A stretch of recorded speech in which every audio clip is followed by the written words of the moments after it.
పితా పుత్ర పవిత్ర ఆత్మనామమున ఆమేన్. ప్రియ స్నేహితులారా, మీ అందరికీ దేవుని యొక్క ఆశీస్సులను తెలియచేస్తూ ఫిబ్రవరి 6వ తారీఖు గురువారం ఈనాటి దివ్య బలి పూజ పఠనాల ధ్యానాంశానికి మిమ్మల్ని అందరినీ కూడా ప్రేమతో ఆహ్వానిస్తూ ఉన్నాను.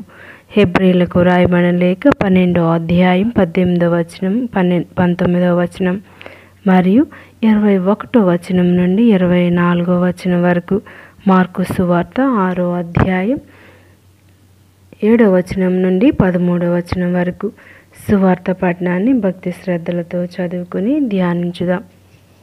యేసు 12 శిష్యులను తన చెంతకు పిలిచి బోధించుటకు జంటలుగా వారిని గ్రామములకు పంపుచు అపవిత్ర ఆత్మలను వెళ్ళగొట్టుటకు వారికి శక్తినిచ్చెను.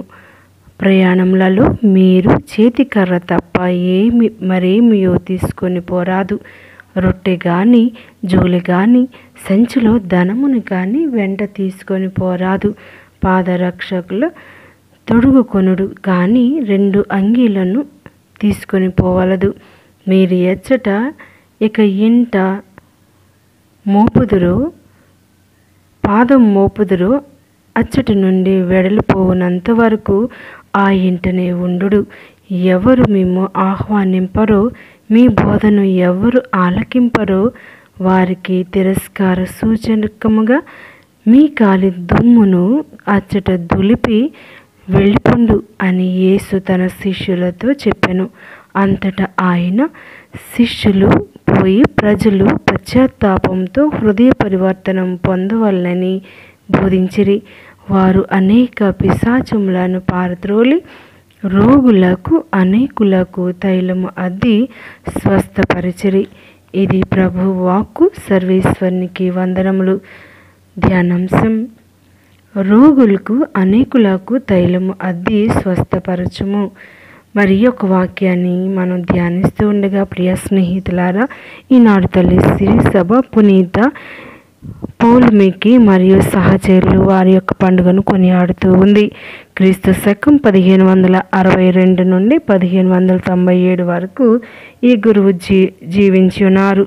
జపాన్ గురువు వేదసాక్షి తన మరణం ముందు చంపేవారిని జ్ఞానస్నానం పొందాలని కోరినారు. కత్తికి బలి అయ్యారు. 26 మంది ఒకేసారి యేసు కోసం మరణించారు. 16వ శతాబ్దం చివరిలో జపాన్లోని నాగసాకి ప్రాంతంలో 26 మంది క్రైస్తవ మిషనరీలు వేదసాక్షి మరణం పొందారు.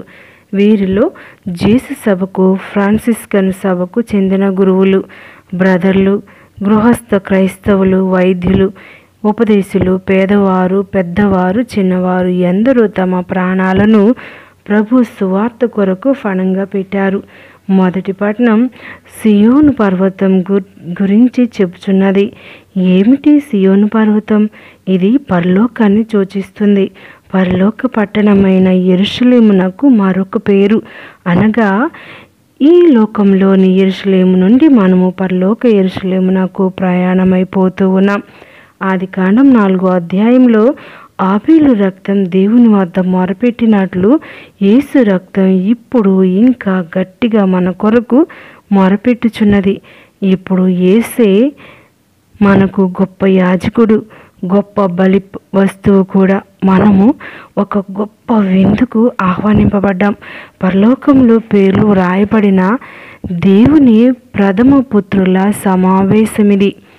మార్కు సువార్తలో ప్రభు తన 12 శిష్యులను ఇద్దరిద్దరి చొప్పున పరిచర్యకు పంపడాన్ని చదువుచూ ఉన్నాం. సువార్త ప్రబోధం, బృంద పరిచర్య, ఒకరికి ఒకరు తోడుగా ఉండాలి. వారి పరిచర్యలో స్వంత అవసరాల మీద ధ్యాస కంటే పరిచర్య మీద దృష్టిని నిలపాలి. అందుకే రొట్టె కానీ జోలి కానీ ధనం కానీ తీసుకొని పోకూడదు. వాటి కొరకు దేవుని మీదే ఆధారపడాలి. ఆయనే వాటిని సమకూరుస్తారు. పరిచర్యకు అవసరమైన వాటిని కూడా తెచ్చుకోవాలి. అవసరానికి మించి సౌకర్యాల కొరకు ఎదురు చూసేవాడు పరిచారకుడు కాలేడు. మనము పరిచర్య ఎలా చేస్తూ ఉన్నాం? అన్ని సౌకర్యాలు అమరిన ప్రదేశాన్ని ఎంచుకొని సువార్తను ప్రబోధిస్తున్నామా, లేక వసతులు సౌకర్యాలు పరిమితంగా ఉన్న సంతోషంగా పరిచర్య చేయగలుగుతున్నామా? ధ్యానించుదాం. ప్రియ స్నేహితులారా, మరి ఈనాడు యేసు ప్రభు యొక్క శిష్యులను ఇద్దరిద్దరు చొప్పున పరిచర్యకు పంపుతూ ఉన్నారు. మరి ప్రభువు ఎక్కువగా బోధించేటువంటి విషయాలు ఏమిటి అంటే, భోజనాన్ని తీసుకుని వెళ్ళవద్దు, మీతో వేరే బ్యాగును కానీ సంచిని కానీ తీసుకెళ్ళవద్దు, దానిలో ధనమును కూడా తీసుకుని వెళ్ళవద్దంటూ ఉన్నారు. పాదరక్షకులు తొడుక్కొనడు, 2 అంగీలు తీసుకొని పోవలదు అంటున్నారు. పాదరక్షలు తొడుగుటకు కారణం దేవుని యొక్క పరిచర్యకు సిద్ధపాటుగా ఉండటం. మరి అంగీలను తీసుకొని పోవలదు అంటే మరి వేరే వాళ్ళు ఇస్తారా అని మనకు ఒక ఆలోచన రావచ్చు. దేవునికి అసాధ్యమైనది ఏదీ లేదని మనం ధ్యానించాలి.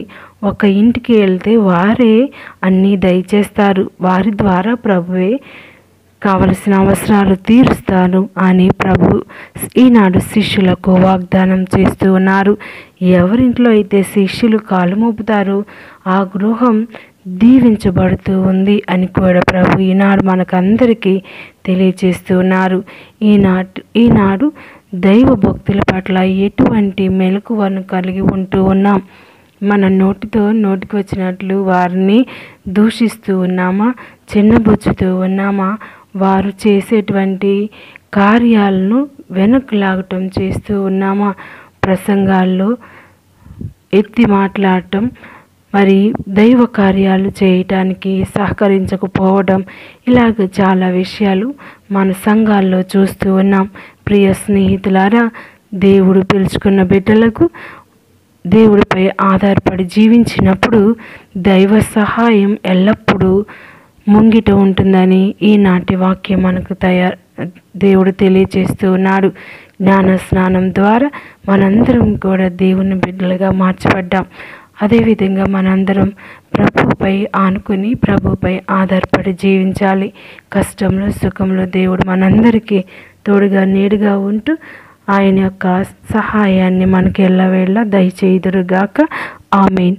పితా పుత్ర పవిత్ర ఆత్మ నామమున ఆమేన్.